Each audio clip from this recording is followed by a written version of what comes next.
Well, build my gallows and build them high. Makes a long time climbing before I die. I want the chance.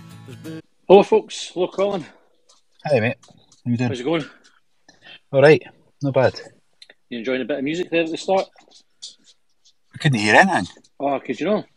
No. That's disappointing. There's a wee feature on Spaces that lets you play like sort of elevator music as you're waiting for it to start. So I thought rather than me talking at myself for minutes and minutes on end and feeling like a lifetime, I thought we'd put the music on and entertain everybody that way.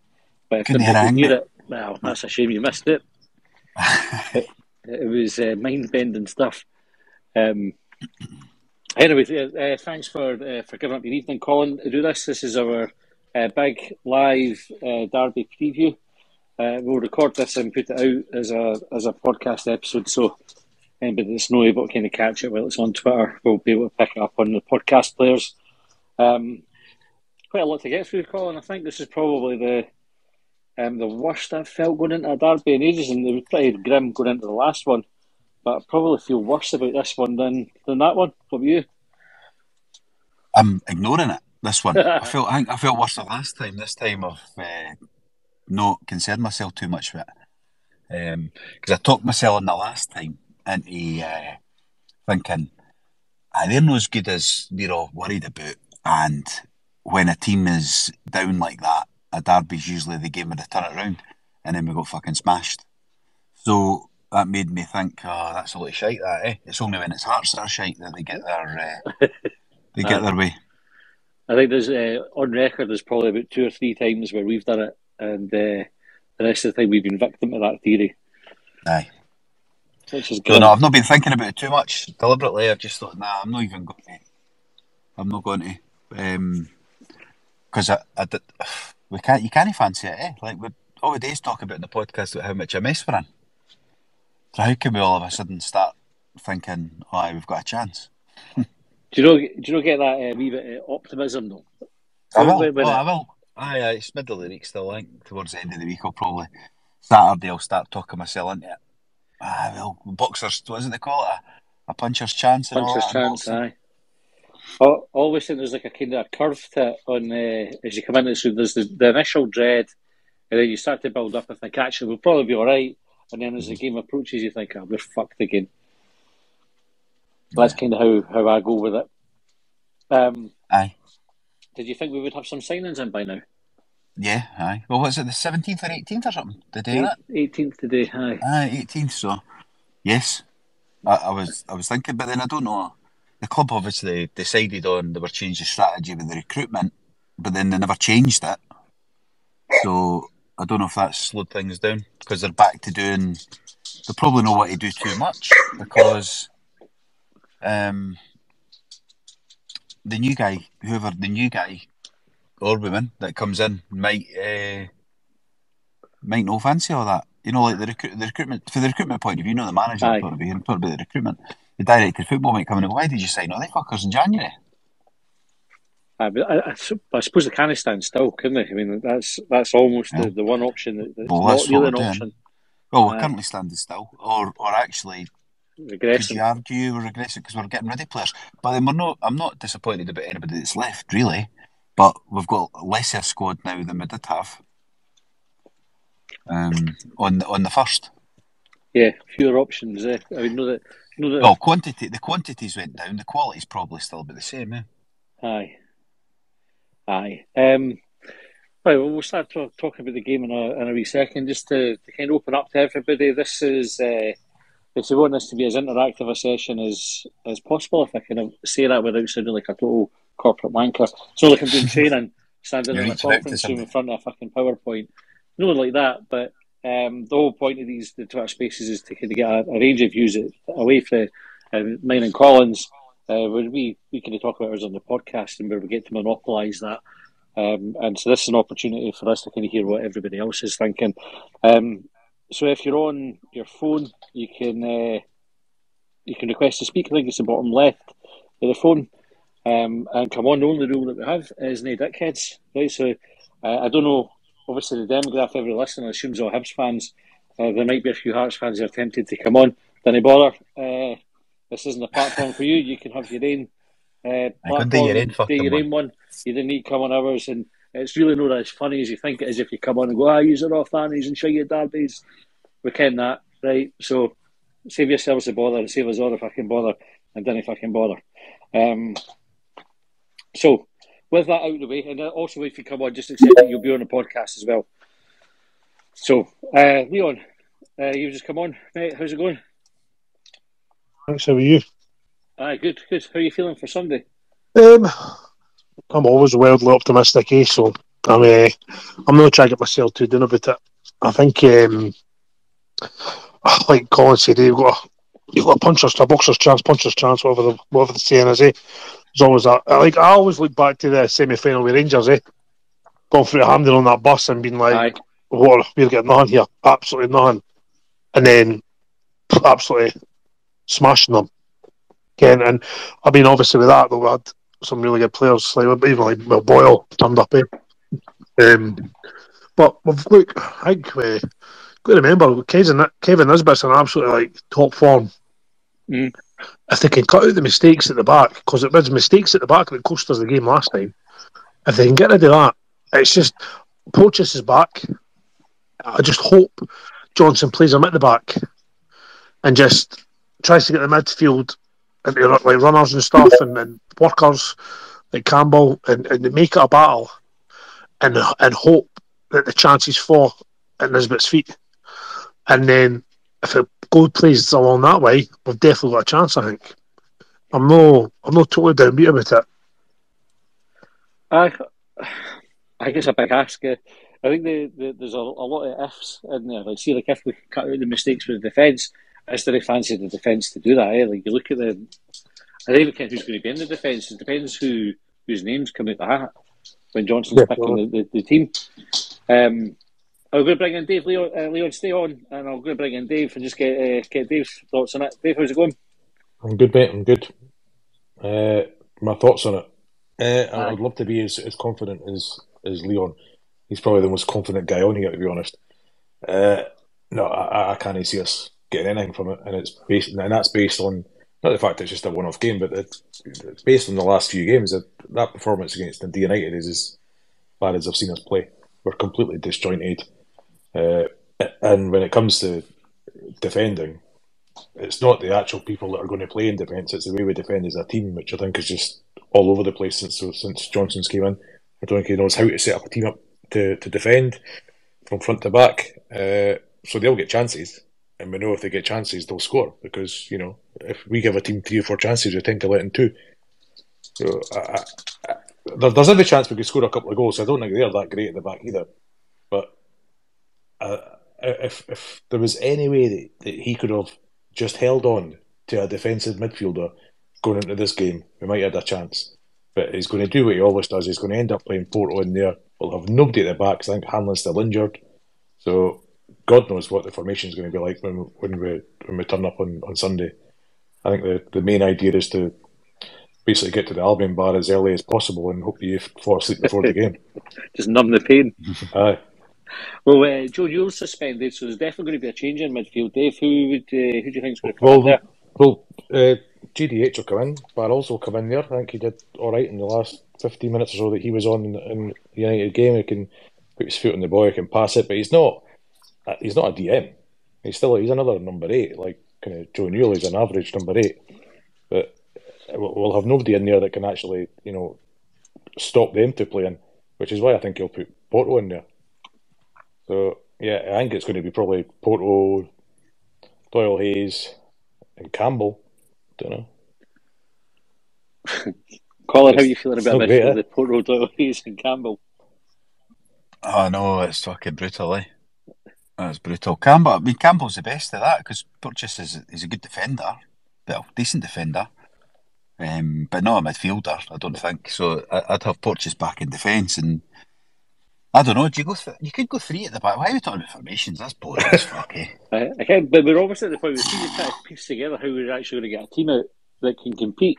You almost can't have that conversation without thinking about formations, unfortunately. Who even are we, Paul? What the fuck has happened to us? I know, it's pishy. I was listening, I think it was the Hibs Ramble I was listening to, and they were talking about, and they had a formation, it was one of the boys, I can't remember which one, 3-4, I think it was a 3-4-3, and I thought, yeah, it might be alright. That was with the three centre-halves were purchased back in there, and then it was like Chibraya or Stevenson, I can't remember which they picked, and Campbell on the right-hand side of midfield. That's what Hearts do, they play 3-4-3, so you're matching up then as well, So maybe that. But they would have like the wee laddie Devlin who's a menace in midfield, and we've got Jake Doyle Hayes. So I think we're in. Because who would it be in the middle then? It would be Doyle Hayes and Porto. No, because she'd be in the back well, three. Would he? McGuinness if he's fit, but apparently he's not fit either. So. It'd be McGuinness. Of course, it would be. That's what the rumours that he took a dull one in the last game and might not be fit. So. He has had his 3 or 4 games, hasn't he? So he'll be due. It would have been McGuinness and Doyle Hayes in the middle too, and Campbell at wide with Stevenson or Chibraya on the left, then with the three centre halves that we've got playing. Assuming Hanlon is injured still. I didn't mind that. I'm going to bring in part-time Fries. Come on, I'd like in your name, so I'm just going to refer to you as part-time Fries. How's it going? Hi, John here. Of that, you can hear me. Sorry, I've got one of these earphone things in. I don't know. Lead up to the derby, this is the middle of the week. You're just wondering what the manager's going to throw as a team. I mean, it's going into the last derby, good build-up, standing on Russell Road, wait and march up. And I just heard somebody say, "Have you seen the effing team?" And I couldn't look at my phone. I was underneath the stand before I could get my phone out to look at it. The first thing you just want is a manager that's not trying to be clever. We saw this to an extent with Lennon. What was it? 7 centre halves at Kilmarnock. I mean, sitting down at night trying to work out what you can do in Football Manager that's really dead smart. Play to strengths. You've covered it in your podcast. Put players in the right position. Play 4 at the back. We made chances at Tynecastle. Second half. Didn't kick the ball straight at the goalie. I mean, just simplify it down. Win the battle against them in midfield, and you've got a chance. I mean, let's say you look at the Stevenson game where we pummeled Hearts for the full game, and a toe poke for 30 yards goes in the top corner. You're still in the game, but if I'm honest, see, come 12 o'clock on Sunday, I'll be buzzing. Going in, expecting a big win, like everything else. Just now, I'm just looking at a manager and thinking, please tell me you and your coaches have just sat down this week and said, focus, simple, battle, win. I mean, don't try and do too much. Put us in midfield. He can't see what's behind him. I mean, you saw it at Dundee United, he passed it straight to who was it? It was Fletcher that was standing there. That's a guy who has played centre back for most of his playing career, and doesn't have to look behind him because all that's there is a goalie. I mean, so those are the natural things. He's covered a lot of this in your podcast, but yeah, let's simplify it down. Put Porteous at the back when he's best. I don't really mind who he plays at right back. I mean, I don't think Miller will be fit because I don't think he only had a couple of days training last week. I mean, I was putting the tweet last week. I don't think he was ever coming on. I think he was just filling the bench and being part of the squad. Megwa, I've not seen him. I never saw him in the pre-seasons either. But if he wants to put Fish at right back and he's learned to actually shadow the ball out the pitch, fine. But just play it simple. That's where I'm at. Hi, Colin, what do you think about that? Well, it's right, eh? I mean, that's what it is. It's play folk in their positions, tell them just to go and win, just go fucking kick them and see if we can get a goal. Like that's the, it should be that simple, but he keeps banging on about IQ. So he's probably, what is he saying to the players? Like that's every press conference he does, he mentions this IQ, football IQ and all that. Like, so you do wonder, like, he's bound to be repeating that to them. So are they thinking they need to be cleverer than they do? Really, all they need to do is be better than the guy that's the opposite number? Aye. But they have to be cleverer than they have been the last few weeks. I mean, even the win in Motherwell, we still had some fucking kamikaze moments, and Dundee United with kamikaze moments. So there's definitely an argument there that we need to be cleverer, but we didn't have to be fucking Einstein on the pitch. You just have to get the basics right. Jenkett, Leon, I'll bring you in. Jenkett comes down to like a typical derby, just who wants it more, or do we have a bigger gap to fill because we're probably not as good as them player for player at the minute? A wee bit of that, aye, but I think even when they beat us at Newcastle there, the first goal epitomises it all. They wanted it more.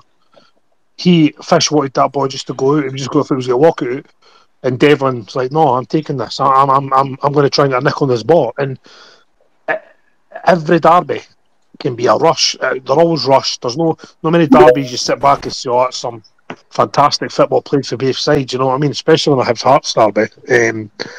I think it's you've got to make it a battle. You've got to make it a battle. You've got to hurry them. You've got to harass them. It's our home game. They're going to want to try and they guarantee you they'll sit a wee bit first, and they'll try and let us come open up a wee bit and try and hit us on the counter attack. So absolute guarantee. And if they get an early goal, and the way the fans are, it's going to be a very tough afternoon, eh? But it's a derby. Eh? You want a couple of decent tackles in there, get the fans behind you, get the crowd up for it, and just again hope the ball falls to the fucking Nisbet. Who have we got in the team, Leon, that's capable of tackles like that? Like, are you looking at that team now? Campbell. Like, I think Campbell's got a wee bit about him like that. I think Campbell likes to harass folk and get in it. Poachers has obviously got that about him. Sorry, Liam. Lewis Hansford has tweeted in saying Cadden's fit apparently as well. He could put a tackle now and again. Cadden's solid enough. Aye. If Cadden's available, even just for that doing that right side, that's a massive help with the starting 11 and how he's going to set up.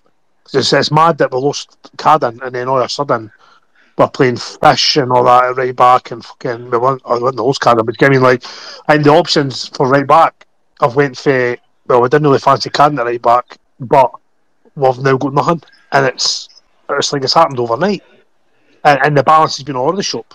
And speaking to a few folk about transfers and things like that it was mentioned that her right backs became a priority.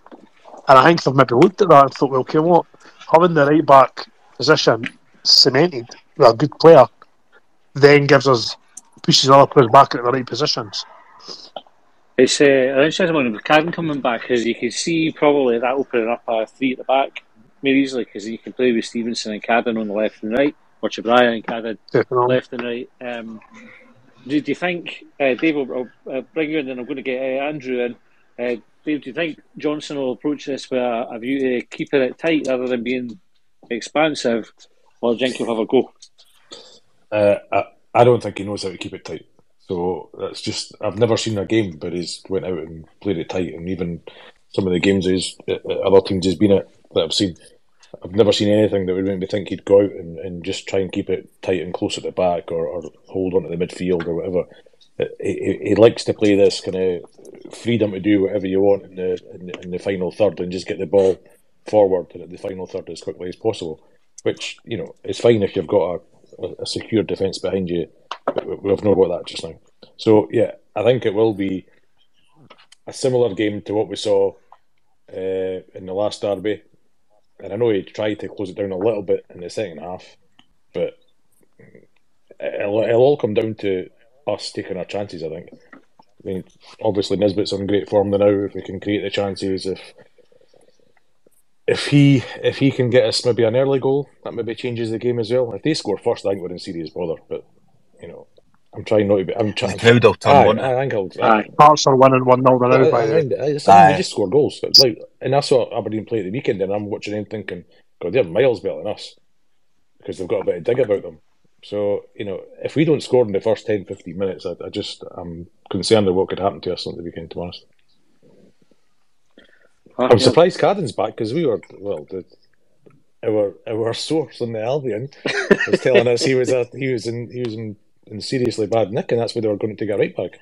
Aye. Just taking it straight for somebody tweeted in, Dave. I'm not saying it's guaranteed 100%. It's just great for us. Aye, it would be, yeah. I just, Kevin, you did one of these things and you regret it because I was feeling all right about it that, but now when you were talking about it, I'm like, fuck's sake. You shouldn't have put this fucking space. I should know, be it's writing like, it. That's the thing. We could all have forgot about it fault, for a innit? few Like, days. things learn by now, right? At 45, she can, like, talking about Hibs isn't good for your health. Andrew, bring you in, mate. How are you feeling for it? Aye, tip top. Can't wait for Sunday, to be honest with you, boys. Yes. If you can't hear the sarcasm in the voice, then I don't know what else to say. Do you know what, right? See, this has opened up in the first 10 minutes, right? And basically all of us have got no clue about who he's going to put out, what formation he's going to get put out. And that's the biggest issue between the two teams right now, right? You can hang your hat on who Hearts are going to play at the weekend. At least 8, 9, 10 of them. And they're so well drilled off the back of it. And that's what the biggest issue is right now. Like, we are all over the shop. No idea what formation we're getting, what players are going to play where, etc. and everything. And I think that'll prove the difference on Sunday. And it's a shame, because I didn't think, man for man, they actually are that much better than us. It's just that they're drilled, they're settled, and they're playing week in, week out in a system that they can, and they can individually what their jobs are, I was reading that somewhere, Andrew, the other day, or I don't know if I heard it or read it actually. Now I think about it, and they were talking about Arsenal, that there's something like 7 or 8 players in that team that have started every game this season. Obviously they're top of the league, and it's just consistency, selection. Players get to know where players are going to be. They come in, they need to go and cover for somebody, or whatever, all that kind of stuff, because it's regular. But you're right, we've spent 15 minutes here going, fuck knows what we're going to do. In fucking January, the season started in July or June even maybe, and we still don't know what our best team or best formation is. And what's mental about that, Colin, is some of the boys that we thought might have featured in that best 11 have been shipped out this month. So it shows you how far away we are from knowing what the best team is. I'm sure like the element of surprise is supposed to catch the opponent out. That's the idea behind using the element of surprise. It's not meant to be self-harm that you use it for. Let's try to surprise lawyers. Killer beating Rangers, by the way, already, if anybody's keeping an eye on that game. I'm watching it. I didn't see the goal. See, just to follow in for Andrew's point, right, about them being well drilled and things like that. I mean, that's one of the main reasons that we're not able to integrate some of these young players and stuff, Ken, see when you've got 8, 9 players playing systems while you're playing in that, and you could just pluck you out and say, right, Ken, what, you're starting up front today, Ken, what, you're playing wide today, because we can, that all the other boys are playing off the same hymn sheet, and we can just go and play a football. It's been that sporadic with the fucking starting 11s. It's been that the squads who's available and just no playing and no real identity that we just cannot get them in. And this is why I think some of the ideas that they've had it's fucking fell away. Came with the progress of the youth players and stuff. I guess a really good point, Leon. The fact that you can't get a team well drilled if you're changing as much as we're changing it. It's not just the personnel that's changing. It's like the shape. Even in the game, it's maybe 2 or 3 changes per game in formation, and then chucking all the subs on and all the rest of it. And I think it's hard for everybody to know exactly what they're meant to be doing in those circumstances. And you're spot on if you try to bring players into that. It makes it really difficult. But then it's the amount of times that even Saturday there, it really annoyed me, and I was when he changed it for Porto in midfield, which. So again, he's had the odd game that he was all right in that, but he's never looked a midfielder, right? And why would you, if you've got one of the best we think he's one of the best centre halves in Scotland, right? Yep. That's what we think. That's what a lot of folk think. Why do you play the best centre half of Scotland in midfield? Because it fucking wouldn't happen at Rangers and it wouldn't happen at Celtic. Ken, if they've got the best striker, they're not dropping them into midfield when they're short in midfield. They're bringing somebody else in midfield to just take a space because they can that the top player in his position will play his best ability. And he'll bring nothing but positive to the team. And the fact that Johnson put him in midfield and changed the shape again after about 15 minutes was really worrying for me, because it was the same in the derby when they got beat. It was like putting Fisher right back was just fucking out the blue, just out nowhere. Vlad had barely kicked the ball and he hung him out to dry, and it's really worrying. See, on the point about stability, right, and looking at the opponents, they've kept Robbie Nielsen for a few seasons now. I think he's one of the longest serving managers in the top flight now. He's not been winning the whole time. Like I think in their championship season, the fans were wanting rid of him because they were kind of scraped through, if I remember right. And a lot of them wanted him gone by the next season. Is there an argument to say that if you stick with a manager long enough, you get that sort of stability at the club? Yeah, so the way you're going to get it, eh? I mean, and look, the problem we've got is we now didn't care if we've got the right candidate to do it because we've had that many sackings and movements with managers that it's now like it's fucking stick or twist. Eh? You're like, Kim, what? We've got to stick with this. And I mean, I seen a thing the other day. The Arteta chat's getting pushed a lot, and I'm like, I wonder if that'll start changing folks' opinions of chasing managers out early doors because he went through a spell that was somebody put up and it was like honestly they hadn't won a game in about 10 or 11 matches or so. I'm sure there was like a couple of draws and loads of defeats and stuff, and I mean you look at it, you're like, fuck, imagine that was at Hibs. Aye. Kind of new fucking But their protest fans, well, their you fans fucking were honestly. Aye. boys, they were got mental. I mean, that's not fan Aye. TV and all that's gone daft. If you watch the documentary on Prime, the All or Nothing, I've still not watched that. That's really good. Aye. So that I think that covers that a wee bit, like the pressure he was under and all that. But the board stuck by him. But the fans were up in arms. But it just takes this stronger leadership maybe than what we've seen in the past. Because aye, but maybe we're getting now. Maybe we're getting that now. Ken, maybe the Gordons are saying, "Ken, what? Not we've invested. We've brought him in. He's had a plan. We've got a plan. We've got to just keep it going." But I think the danger is, Leon, ticket sales and that are obviously not good this game. And if we get beat, the folk that are there will be up in arms. The crowd, the board have shown previously, or this decision making, whatever it is this time, this lot react to fan pressure, if you like. So I think previous as well, we've seen that as well. Like when they've like even under like Peaches and that. See, as soon as I always remember, like see, as soon as folks started going after the Peaches and the farmers. It was a week or two later the manager was gone. As soon as he started getting mentioned about making changes at the board level and all that when they're playing well, it was it. Renew my season ticket. That kind of chat. That's as soon as that happened, it was like, Kim, what fuck?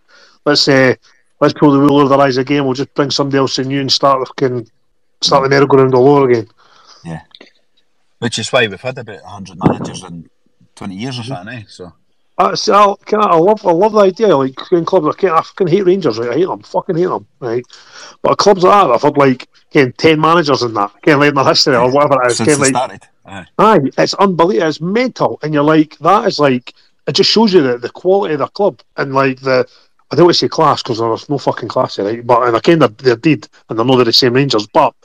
Ken, what I mean, eh? Ken, like, see, be able to look back and saying, Ken, what? Oh, this football club's only had 8 managers in its history. You'd be like, fucking hell, what a great run club that is. Ken, what I mean? The fans care what they want. The fans care how to play, how they want it to be played, blah blah blah. But us, it's fucking like we could end up with 8 managers in fucking a year, which we probably had, by the way. Maybe more. Right. I'll come back to Andrew. Andrew, when you're missing, obviously a change there. Are there any other changes for Saturday's team that you'd be making for Sunday?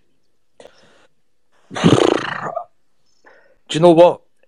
A lot of folk have been pointing at Newell and going, get him out, slow it down and everything. I kind of wonder if it's a bit of be careful what you kind of wish for here in him being out at the weekend, because I don't think he's half as bad as what consistently gets trotted out with a laddie about what there's one good game in 5 or anything like that. The thing about it is, Matty, is it's not really about what I kind of think, because it kind of just feels that he's picking darts and throwing them at a board with players' faces on them as to who he's picking for a starting 11, do you know? And even then, when he gets it spectacularly wrong, he's either changing formations 20 minutes in, hauling boys off after half an hour, or making changes at half time as well. So I think the point was made at the beginning there, right? Go and just put out a team where players are actually playing in their positions and there's a little bit of grit and a little bit of fight about it, and make it a bit of a dogfight. Because I think if you try and do anything else, and I agree with Dave, I don't think he actually knows how to set up a team to be tight, to be dogged. But I think that's kind of what we're needing here at the weekend. And it concerns me with the current manager in play that he's not able to do that. That's Hearts 2-0 up as well, by the way. That's a hell of a goal that they've just scored too. And it's a shite player too. It's that boy Smith that even they didn't I know. Just finding his form. Aye. Hopefully they pick up a few more knocks tonight, It'd be good. I can't say... Hopefully they'll run the legs off themselves tonight to get the 3 points here. I think it's frowned upon to wish injuries and that on them, but fuck it, it's Derby week. I've never really bought into that with Hearts. And I'll say this quite openly, and I didn't really feel that bad for saying it. I'm always delighted when they get injuries and things go wrong for them. I think that's part of the rivalry, isn't it? You're supposed to revel in that sort of stuff, but apparently that makes you a bad person, so sorry everybody. Have we got any... No, I'm a bad person here. Good. I'll open this up so anybody wants to come in here. Have we got anybody in the team that's an absolute nailed-on starter for Sunday? So we know Nisbet will definitely start. Anybody else absolutely stuck on for a starting place? Marshall. Campbell. Marshall. Rocky. McGuinness. Surely we're going to start McGeady. Aye. You'd have to think McGeady did enough on Saturday for it, though. But I think that he was. We need something at the top of the pitch. I mean, we're going to put Nisbet through that three at the back that Hearts will play, and I think that's what you're doing. You're putting McGeady on because he can do it. I would still put Johan on because I think he's got enough there. But again, like everyone was saying, he needs to sort of deliver a bit more. I mean, is the Madgen McCurdy going to come on in the second half and get it under the bar? Aye, maybe. What do you think, Dave? What do you think McCurdy will be on? I can hope not. No, listen, I quite liked his shot at the weekend. If he'd scored, they would have had him. People would have been shouting he should be playing every week. But for me, he just runs around like a headless chicken. But I'm all for giving him 5 minutes at the end of a game or whatever. The front three, I think, doesn't change because I totally get. I think against their back three, I think you've got to get the front three right at them, and you have to forget about those two wide players defending because they won't. So because of that, we have to have a much more, structured midfield. We can't attack too much in the midfield. The front three picks itself, and it's just I think it's whoever he's going to put in that middle area of the pitch is what's going to change it. I think Cadden being available could change his lineup quite a bit. So we'll have to wait to see if he comes out. Campbell does a great job when he's out wide on either side there, just because he does the defensive stuff as well. But then you miss his energy. You miss his energy in the middle of the park. So it's a hard one, because especially if McGuinness is struggling with an injury as well, then I tell you what we need for McGeady, and is one of the senior players, and McGeady is definitely not going to be somebody who's overawed by the occasion. Like this is a game that would be you'd expect to be right up his street, and I think he saw that when he came on at Tynecastle. Like he put his foot on the ball and actually tried to make something happen. We definitely need McGeady to take a leading role on Sunday and sort of set the tone for the rest of the team. Whether that's like having a go at them or kind of McGeady's no shy putting himself about as well. But that taking the ball on a run and trying to make something happen, we need him setting that example for the rest of the team so they know just try to do the safe passes, because I think that's where we go wrong quite a lot, is that the players go into their shells a bit and rather than try to make something happen they go safe pass or go backwards. Mm-hmm. So we're looking for that from McGuinness. I thought McGuinness was terrible on Saturday. I thought the game totally passed him by. What's he done to deserve a place on Sunday? Who was it said it? Was it you, Colin? Aye, me, aye. Aye. Well, there's nobody better than him. He just had a bad game. And he's another one who gets moved around in position all the time. For me, he's a number 10. And he keeps shoving him out wide every 5 minutes or swapping him with McGeady or whatever. Like at the weekend, he was all over the place. But he didn't particularly have a great game. But again, just stick people in their actual positions and let them, develop in those positions. Too much tinkering. The Arteta thing earlier was interesting in saying that they stood by him and all the rest of it. They stood by him because they could see there was a plan and they were playing to a method, and they were all learning and they were getting better as they went on. And when he was thinking that a player didn't have the right IQ for that system, they went away and got one player rather than shipping out 12. It's a different world. But if you saw that from Johnson, that you say, all right, okay, we can see what he's doing now. he's going to stick to this way of playing. We can see there's going to be some development. It's going to take some time. Stick with it. But you're not seeing that. It's a different fucking team every week. It's a different formation every week. It's a different formation 3 times during the game. So, there's nothing there for me. Right, we're sort of approaching the last 10 minutes here. We'd love to hear from somebody who's dead optimistic and absolutely certain that we're going to win on Sunday. So if you're listening and you think these boys are all talking shite, the miserable bastards, go and hit the request to speak button, and we'll get you on and find out why you think we'll win. I mean, the thing is, it's not impossible. It's like one of these things. Like, I think all I was expecting it's going to be a really tough game. But we have seen derbies where we've gone, it's just I can't what that noise was. I think that was you, Andrew. Just going to mute you there for a wee second. Where does it need to click for us? And not just the pitch, right, because it's fucking obvious, but where does it need to click for us on Sunday for us to have a proper chance of winning? John, I'll come to you for that one. I think you go back to the game at Tynecastle. I mean, McGeady down the right-hand side, link up with Cadden, cut back, and unfortunately McGuinness has 2 shots straight at the goalie. When we were going down the sides, we were getting space. I think we've got a longer pitch, you've got more space. It's just trying to get the channel ball. I mean, Hearts have to be worried about Nisbet picking up the ball on the edge of the area. Yeah. I mean, you can't watch the 2 goals that he scored on Saturday and think that that's not going to be an issue, because I mean the goal against Livingston was sort of tap back from sort of Porteous' only free kick that's actually hit target. I mean, so I think that's where we're looking at it. It's a third of the pitch. Don't get overly complicated in terms of playing it around at the back. They'll chase us down all day, but just try and get it down the sides. And I think that you're not going to play it high end. You're going to be playing it in the feet, and just get that bit of luck. I mean, it's any of the shots that hit the bar at the weekend go in. Even though we weren't playing well at the beginning, I mean, sort of the McGuinness hit from sort of 25 yards. Johan does a really good cutback to McGeady just before half time that gets trapped in between his legs. We do create stuff at that end of the pitch.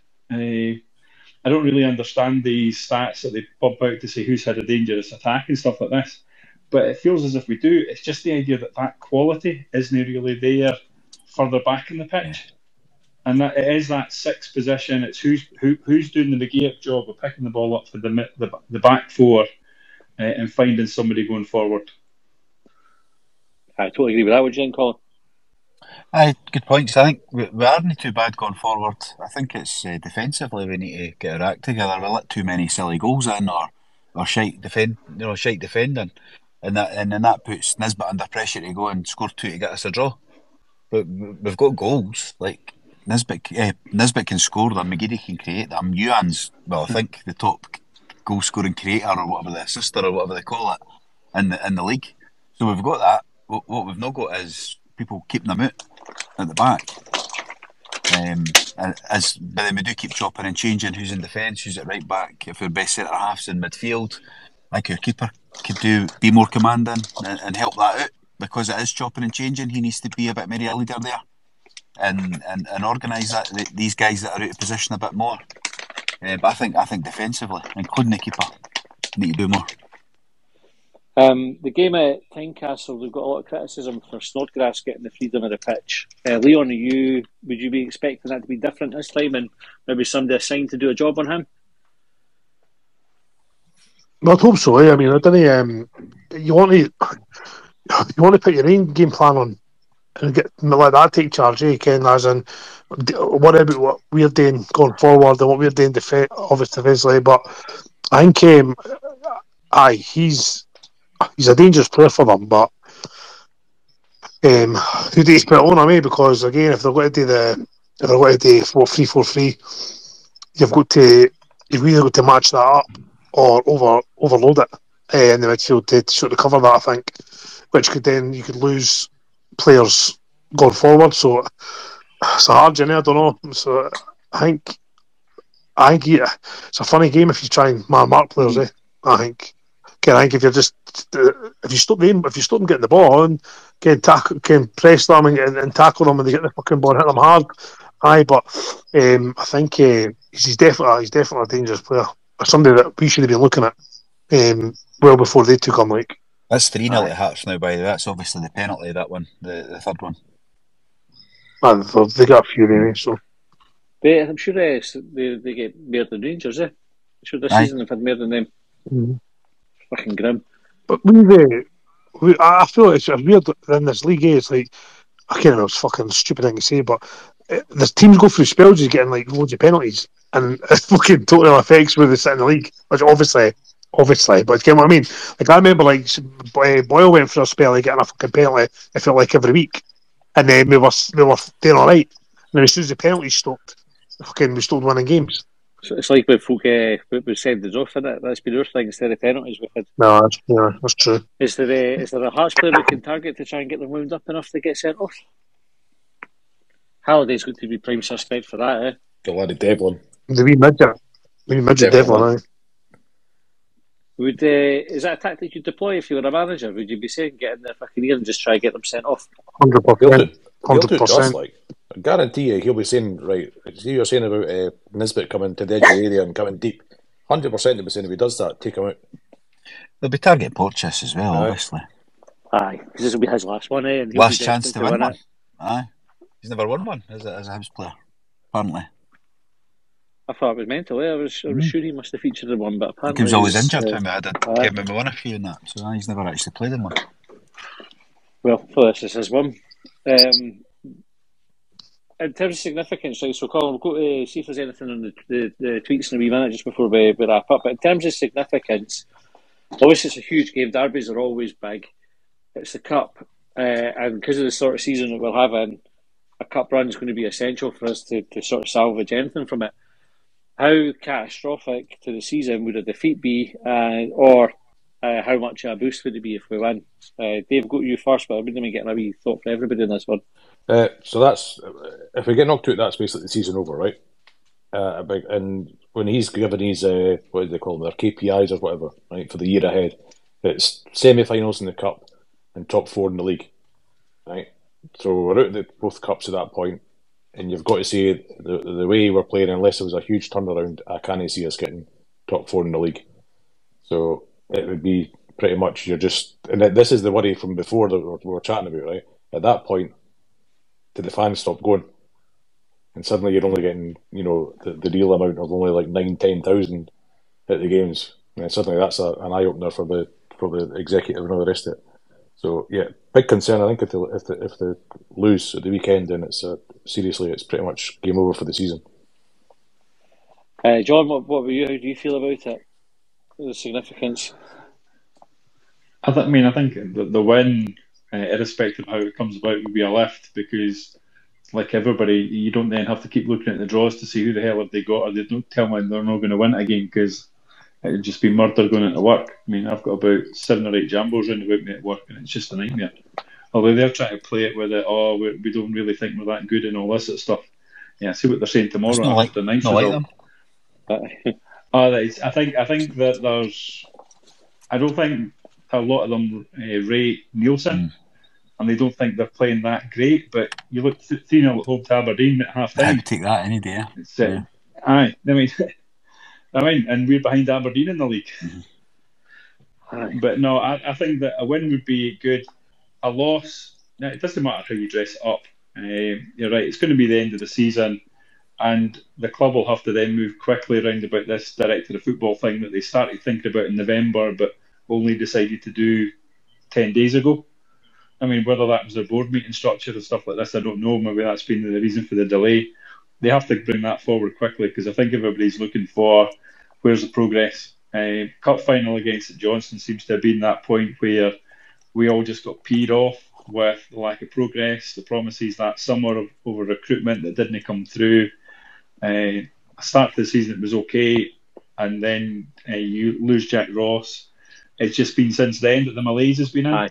We need to sort of turn that around somehow. I totally agree. Andrew, on a similar question, is there a way back for Lee Johnson if he loses this one? I didn't want to focus on him losing it because like it could be a turning point. Like if he wins it, that could be a springboard for him. But if we do get beaten, the worst happens. Do you think that's him? I can't see it. You're not just getting beaten in a derby, you're getting beaten in a derby in the Scottish Cup as well. And that just tips it over the edge, I reckon. Look how bad it was a couple of weeks ago at New Year there.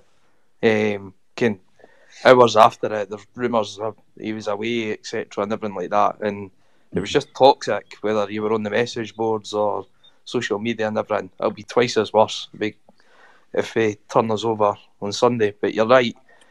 It might give him the opportunity, if it does go the other way, for this super successful season that he seems to think we can still have as well. But I think that's optimism rather than evidence-based on what we're seeing so far. So, aye. The funny thing is, though, like it definitely has a feel of one of these games that if it goes our way, we might not look back from it. It might be just be like, that's the springboard, and we go right. Fucking, that was the sort of defining moment in the season. I think if it goes our way, we'll probably have quite a good season. Just as a wee quirk of how these things go. It is. I just hope. Do you know? Listen, obviously, it's come across as if we didn't see any light at this, and we will get turned over. But I hope to fuck we turn the bastards over. I really, really do, and I do hope it does become a defining moment where he then captures some type of trust in the players and stumbles over some type of formation that he wants to keep going with.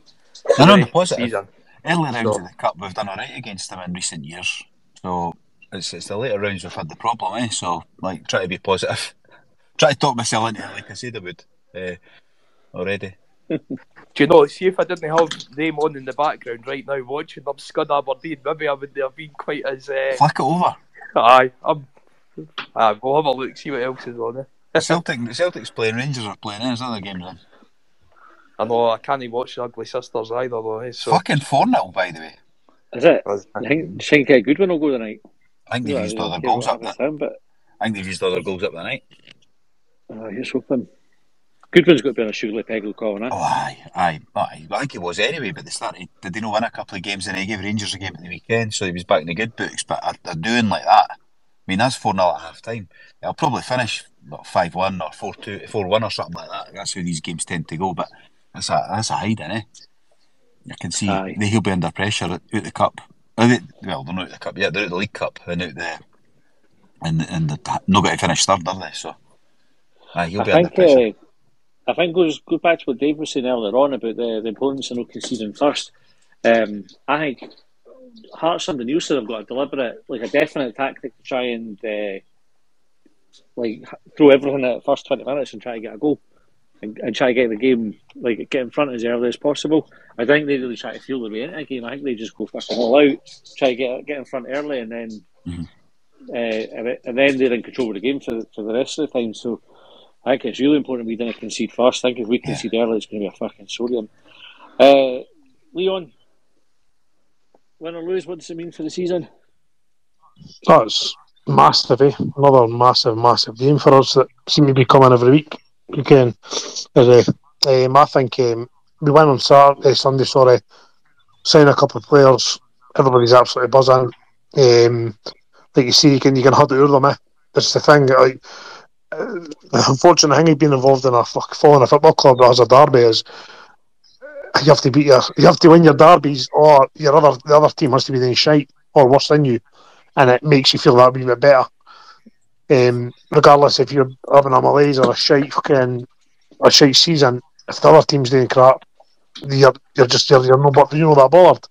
I'm hoping they win, obviously, but if he loses, the knives will be out again, and I think they'll just get worse and worse. And that might push the director of footballing forward.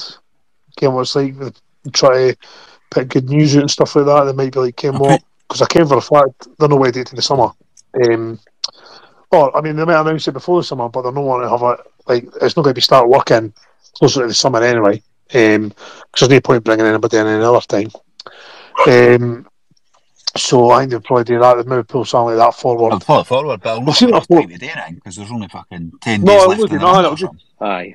No, but I mean, like pull forward that even after the window. I mean, Aye. like they might even like get it, but then that'll be like a good news thing. It'll be like a new dawn. Look over Then there. Look over there. Sort of message. aye, totally a distraction. 100%. It's like what they used to do. I always remember like you'd lose in a derby, and it was near a window, and they'd fucking they would end up pushing up beside somebody half decent. And then all of a sudden the fans would be like, "Oh, doesn't matter now because we've got Griffiths on loan, or we're fucking, or okay, what I mean, stand daft like that," and then everybody would forget about it again. But aye, we need. It's massive. I just see, honest, right? Genuinely, see if we fucking lose them on penalties, or fucking, or we absolutely battered them and fucking lose 1-0 or something like that, right? It would be a Syrian, but see if they put in a fucking battling performance, and you really felt that it was turning a wee bit. I think it would probably help folk deal with it a bit better, but it's either one way or the other with Hibs, eh? Ken, if they get beat, they get beat badly. So it doesn't go to extra time at the weekend, does it? It's a replay, isn't it? I don't know. It goes to extra. It's played to a finish on Sunday. Aye. All right. Okay. I changed that. But I mean, it's not win it. We're fucking flying. Lose it. The knife's out. I've got a wee feeling, and I was saying this when they were doing the sort of colour the squad, that I think Johnson's going anywhere. Regardless, I think the board have decided that they're going to stick up. There's no way. Because I think there's sanctioned, especially you look at it's like the marquee signings, isn't it? It's Melkerson, Kenna that they've. He's getting to his way, he's getting to do what he wants by the looks of it. They've moved out, and I don't think you're doing it unless you're going, we're sure that this boy's going to sort it out.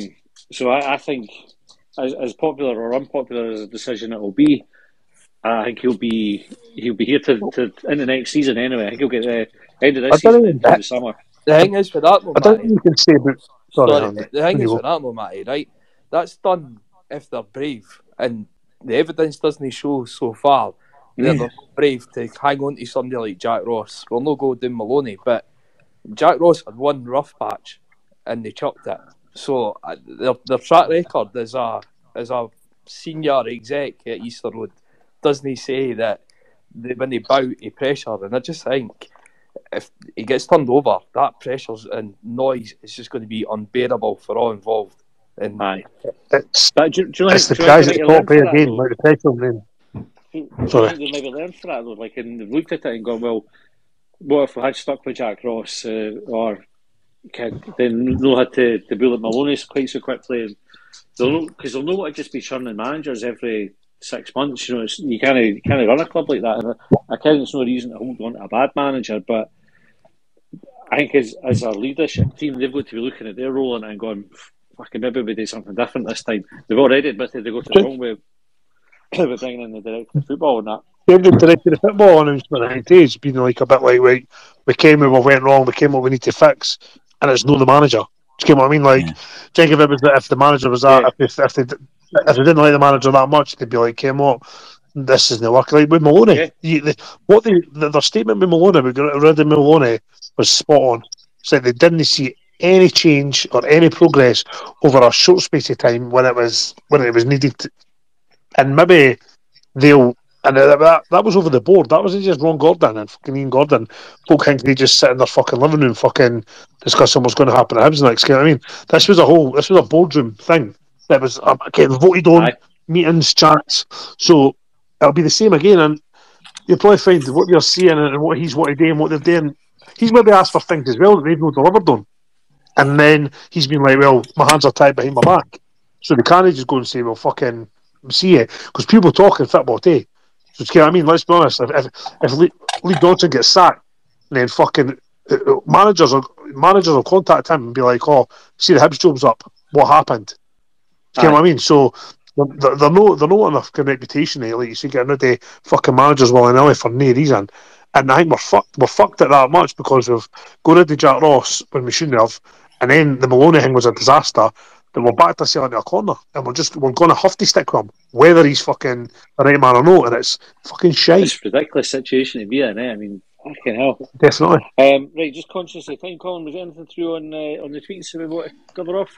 Various football score updates, and just we are fucked for the derby from Robson Summers, so just another positive one.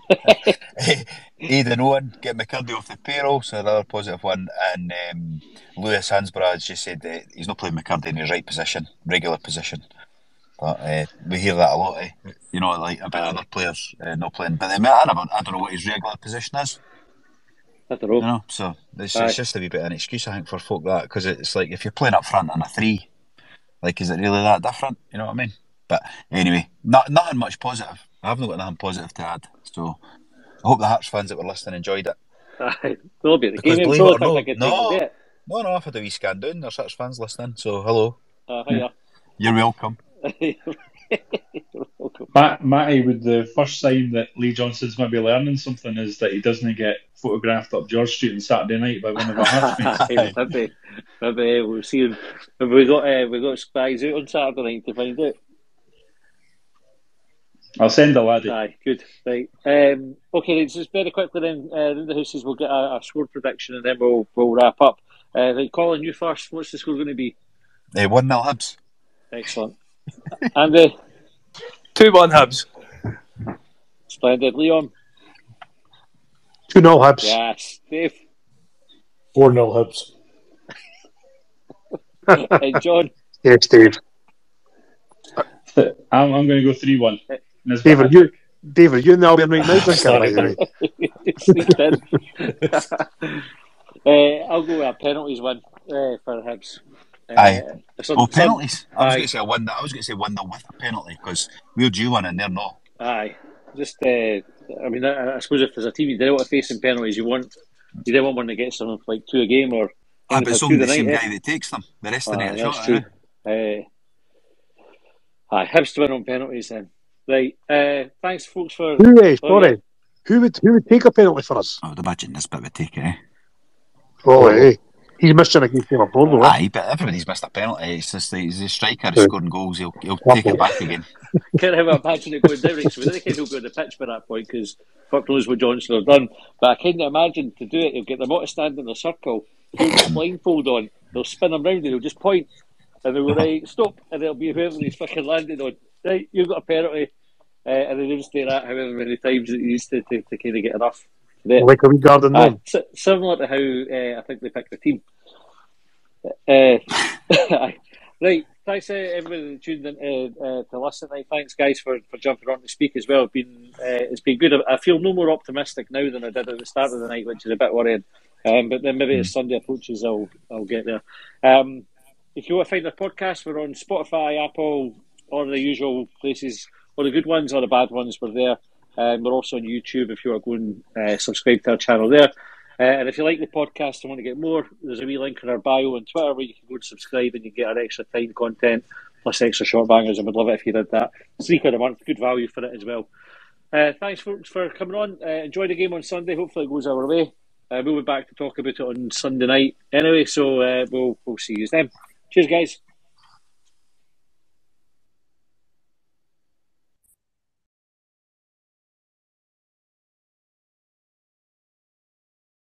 County line I pledged upon. Well, they trailed me down when I broke free. I drank all the whiskey in Tennessee.